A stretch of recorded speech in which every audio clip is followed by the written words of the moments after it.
All right, so first things first, you've got the cast on your hands. Obviously, that happened. What round in the fight did that happen? Round in the fight, I probably couldn't exactly say what round I'd done my hand in the fight, but I do remember the punch. I do remember like throwing it and like it sort of just going over the top and just catching my thumb or that part of my hand on the top of his head. And I knew straight away, like, oh, done something there. I think it was, to be honest with you, I think it might have been like third or fourth round. And I remember, like, obviously thinking, like, here and there, I'd think of, like, using the left hand and, maybe avoid that. But, I'd be lying if I said in the heat of the moment, if I had to throw it, I was just going to throw it. So, no excuses about that. But, again, that just shows you my sort of mentality and the way I am, the way I've always been is like, if you've got a busted hand, use the left or use the right when you have to, whatever, just do what you've got to do to get the job done. So, yeah, so I end up needing a couple of screws in that one and sit me on the, I wouldn't say sidelines. I'm maybe bred different. I'm always trying. There's a lot of strength I could be doing, building the legs up at the moment, throwing a shitload of left hands and left jabs. But we're still working. But yeah, bit of an injury that we've got to look after. And that was my next question. Obviously, that's the money maker. What have you been doing in the meantime to just stay fit and keep the skills sharp? Yeah, well, the right hand was a money maker, but now I'm using that left hand so much, I might have a new money maker. We'll see. But yeah, it's all right. Again, it's limited to what I can do with the right arm. But again, like I've got a real good strength and conditioning program and like physio and that behind me. So they're doing things. Like obviously I can't use my right arm as much, but we're doing things to keep the muscle, to keep everything. Even obviously I can't wrestle and grapple, so we're doing a lot of core work. There's so much that you can still do. So it isn't easy. I can use this as an excuse to not train and people forgive me for it. But that's just not how I am. I know things can be done. I'm going to go and do it. And what is the rough timeline to recovery? The rough timeline for recovery, probably longer than we first initially thought. Again, I had the broken hand down here on this hand, but on the right hand obviously. So it was down the first metacarpal. I think I got that right. On the base of my thumb there, but when I find out I've got a bit of a tendon damage as well, so that's very loose in there, so that might be a little bit longer recovery now, so I need to keep staying in the cast to make sure it stays there and hopefully reattaches. I can't get MRIs just now because of the screws in there, so I have to wait a little bit so I can see if it's an old injury. I don't know if it's an old injury, but yeah, we'll see what happens. But I mean, I'm probably going to be in this for another month or something. But again, we'll see what happens. But I'm still training, so you know what I mean. This right arm's still gonna be bulky, and I won't lose muscle. I'll make sure I'm still using it. And you've been champion for about a month now. We've had Christmas, we've had New Year's. What have you been up to celebrate over the last month or so? Well, that's it. I got to celebrate it with Christmas and New Year's, just eating. Obviously drinking a little bit here and there. I'm not a massive drinker, but I still have my fair share of drinking this festive season. But just eating a lot. So I wouldn't say heavyweight. I'm definitely a heavier division at the moment. Like, you know what I mean? But I mean, that's good. Again, I was training so hard, sacrificing so much while you were in camp. I got to take that belt, as I said, early Christmas present back home to the family, and now I got to enjoy Christmas with them. It's been really good. Obviously, again, I'm still training, but I'm limited to how many sessions I'm going to do, so I still get the arvos with the family. Usually I'm training the arvos, but there's no point in me doing 4 sessions a day, so I'm just trying to keep it at 2 sessions a day. And it was good. Again, like it's this is why I do it for the family, and to know that I can sit back and enjoy time with the family and not have to worry about, I need to fight, need to make that money, or I need to shoot for these ranks so I can get the belt. Right now, it's like, you're champ. They can wait for you. You've got a broken hand. Chill a little bit. Enjoy the festive season. Enjoy Christmas. Enjoy New Year's. That's what I've done. So it's been unreal. I'm taking the family on holiday soon as well. So things are going really good. But again, I'm staying. I wouldn't say I'm staying ready, but I'm staying. I don't want to lose anything. I've worked too hard to be where I am. The last thing I want to do is lose muscle, lose explosiveness, and all that sort of stuff. So we're still working to keep me where I am. Has the idea of being the UFC champion, the best fighter in the world, has that settled in at all?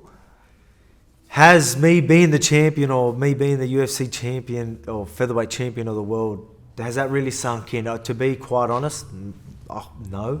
It's weird. It's really hard. I know what I've done, but I mean, for me to know what I've done and for me to actually feel and see, I have to literally watch the fights. I have to see me holding the belt, or I have to look at it. It's weird. It's really hard to explain. Like, for me, I'm hoping it eventually sinks in, or again, is this just as I've talked about so many times, is my composure, keeping so level, keeping grounded. Again, I'm a family man. People ask me like, "Oh, you're world champion." No, I'm dad. You know what I mean? That's who I am. Is that what makes me feel like I'm a little bit different in this sort of situation? Maybe. So I don't know if it's a good thing or a bad thing. I think it's a good thing. It makes me who I am. It keeps me humble, keeps me just regular, and it keeps me being dad. You know what I mean, and stuff like that. So. To be honest, I don't think it's probably sunk in. And there's different stages to being a fighter. On the regional scene, you want to make the UFC. Then you make the UFC, you want to crack the top 10. Once you've done that, you want to be the champion. Now you've got everyone gunning for you. It's never going to be hard to get a fight. How does that change the mindset when you've got the target on your back and everyone's coming at you rather than you looking ahead at who's next for yourself? I think it's good. I think it's good being the champ. Obviously, everyone's coming for you. A lot of people are like, where's your motivation going into being a champion when, you're fighting people behind you? But again, I don't look at that. I look at a job that needs to be done, an opposition, so that thing doesn't really faze me. But, there's one thing, there's a message that I want to get out there, and this is clear. Again, I've always talked about shooting for these ranks. I put myself in positions where I'm not going to let no one else take that opportunity away from me. If there's an interim title and they want me there to back up, I'm going to be there. I don't care if I'm coming up an injury. I don't want no one else to take my spot, me be 2 steps behind. So while I'm injured, instead of people whinging who's next or I deserve this, I deserve that, why don't you just go out there, take that number 1 contender spot, earn it. Don't let it be given to you. Go and earn it, and I'll fight you when I'm ready. There are a lot of contenders, but my message to them is go earn that number 1 spot. You know what I mean? There's time. I'm on the sidelines here right now. Like, you know what I mean? I can't go and fight. I've got a broken hand. So there's time. There's no clear number 1 contender right now. There's no clear one. Even Max Holloway. People saying the rematch. I believe I won convincingly. A lot of people believe that. If he really wants that rematch, while I'm on the sidelines, go take out someone. Be that number 1 contender. So now's the time. You know what I mean? I was the one who, fighting, Aldo in his home country in Brazil. Not many people want to do that. I don't think he's lost there, lost the decision there. I went and took it. I'm going to take these opportunities. I knew that's what was going to give me number 1 contender. So what did I do? I went there and got it done. Even when I was in Canada, 37-hour trip. Barely could move after that. The weight cut was terrible, but I had to make sure no one else was going to take my spot. I don't want to go there and not go there, then they get injured or miss weight. Next minute, someone else fills in and they get that title shot. Next minute, they want to run back a title fight and I'm sitting on the sideline. I wasn't going to let that happen. I was always sitting there and be like, nah, I'm going to take every opportunity is there so, it doesn't be given to anyone else. Go out there, have confidence in your abilities. Go out, take whoever you think, if it's Zabit and Zombie, they want to fight for number 1 contender and I'll see him mid-year. Let's do it, you know what I mean? So I truly believe, again, what have I been saying? Do you remember my post-fight speech? It was earned, not given. You got Zombie. He's on a 2-fight win streak and everyone's trying to say his name. Again, these are all guys I want to fight. I'm more than happy to fight, but go earn that spot. None of you are clear number 1 contenders right now. You're all 1 fight away from being a number 1 contender. Go make that fight happen. Call someone out. Whoever you think's number 1 contender or in line with you, take it. Don't let it be given to you. Go and take it. And then no questions after that. You'll be number 1 contender and I'll see you soon.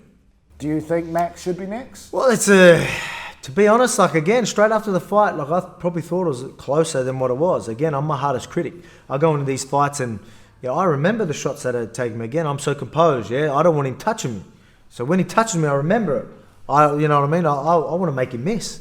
So that's just how I am. So going into that fight, I thought it was maybe a little bit closer. My corner told me I won, so obviously I knew I won afterwards. But watching back the tape, again, I was even talking to Dana White, saying, the rematch in Australia, cool, let's do it.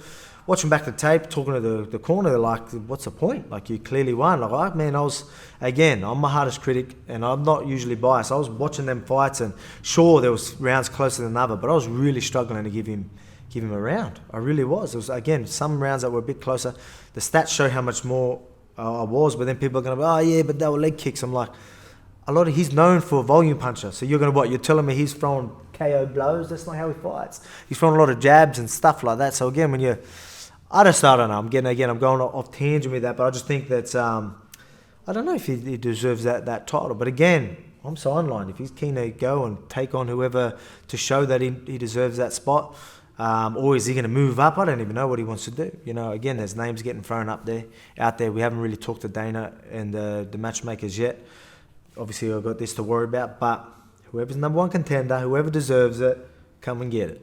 You've mentioned that they need to go out and show that they are the number one contender, but there is a long list of featherweights. Ortega is probably a 1 win or 2 wins away. Chang Sung Jung has just called you out. There's a bit you mentioned. There's a laundry list of guys. If Max isn't next, what guy does potentially excite you the most?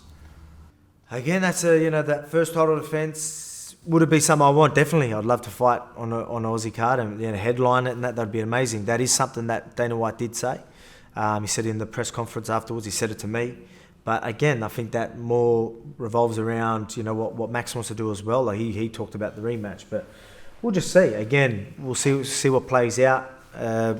Obviously, I'd love to fight at home, and we'll see. But again, I don't even know who's next. I don't know sort of roughly what time. Like, they haven't even really asked me. I think they're waiting to get a bit more clarification on what's happened to my arm and what's going on with that. But we'll start talking about that very soon. But again, that'll be great. Fighting in Sydney, that was mentioned. I know that come up. Like, people talking about they're thinking about maybe Sydney or Perth or something mid-year.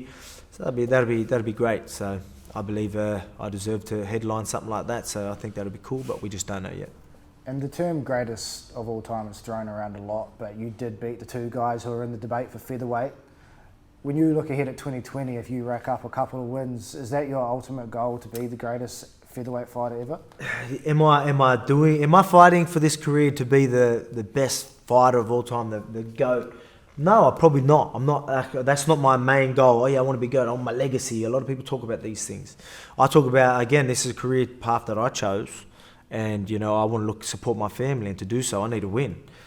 But, I'm building that legacy. Again, the legacy I'm saying that I'm not fully I'm not always talking about, but I'm building a legacy as I go. And my last 2 fights were the guys in talks for the 2 greatest featherweights of all time. I took them out. Does that pull me as the greatest featherweight of all time? Maybe not just yet, but a few fights taken out, especially how stacked our division is. You go give me these guys that are backed up, and I'll go take them out. At the time we're in right now, I truly do believe that my name's definitely going to be thrown there, like, pretty quickly. And I think it's well deserved as well. But at the same time, is that why I'm fighting? I don't think so. Is that a goal? Yeah, I think it is a goal, because I need to be successful. And putting me in that sort of range, people talk about me for years, and they can bring me money for years, maybe, and I can support my family for years. So that's my main goal. And losing slows that down, and I refuse to lose.